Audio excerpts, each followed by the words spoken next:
Mas vamos ao vídeo. Let's say that the consensus is that our species, we being the higher primates, Homo sapiens, has been on the planet for at least 100,000 years, maybe more.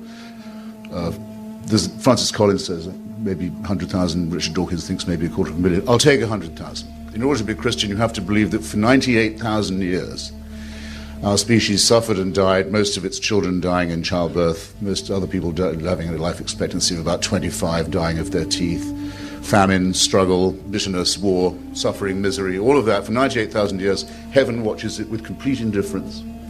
And then 2,000 years ago thinks, that's enough of that. It's time to intervene. The best way to do this would be by... Amém?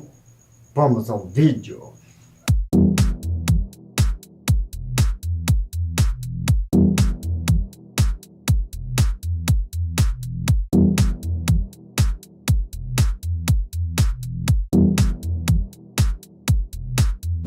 E aí, povo do YouTube, como que tá o Senhor? Não é você não, não é Deus. Vivemos sem Deus.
Condemning someone to a human sacrifice somewhere in the less literate parts of the Middle East.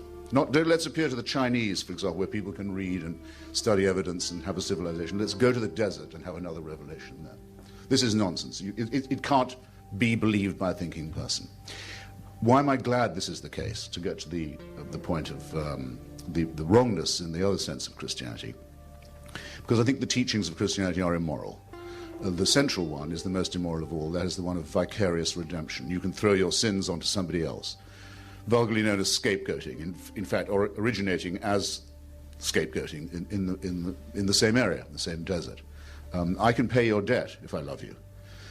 I can serve your term in prison if I love you very much. I can volunteer to do that. I can't take your sins away because I can't abolish your responsibility, and I shouldn't offer to do so. Your responsibility has to stay with you. There's no vicarious redemption.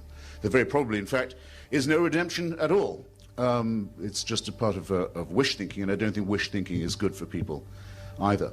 It even manages to pollute the central question, the word I just employed, the most important word of all, the word love, by making love compulsory, by saying you must love. You must love your neighbor as yourself, something you can't actually do, but you'll always fall short, so you can always be found guilty. By saying you must love someone who you also must fear, that's to say a supreme being, an eternal father, someone of whom you must be afraid, but you must love him too. If you fail in this duty, you're again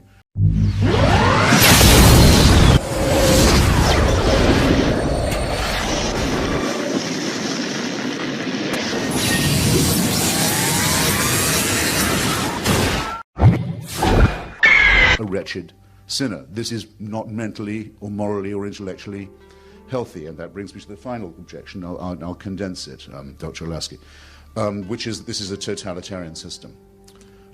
If there was a God who could do these things and demand these things of us, and who was eternal and unchanging, we would be living under a dictatorship from which there was no appeal, and one that could never change, and one that knows our thoughts and can convict us of thought crime and condemn us to eternal punishment for actions that we are condemned in advance to be taking.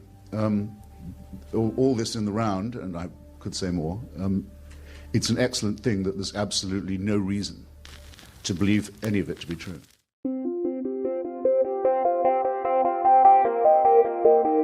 The end of the universe.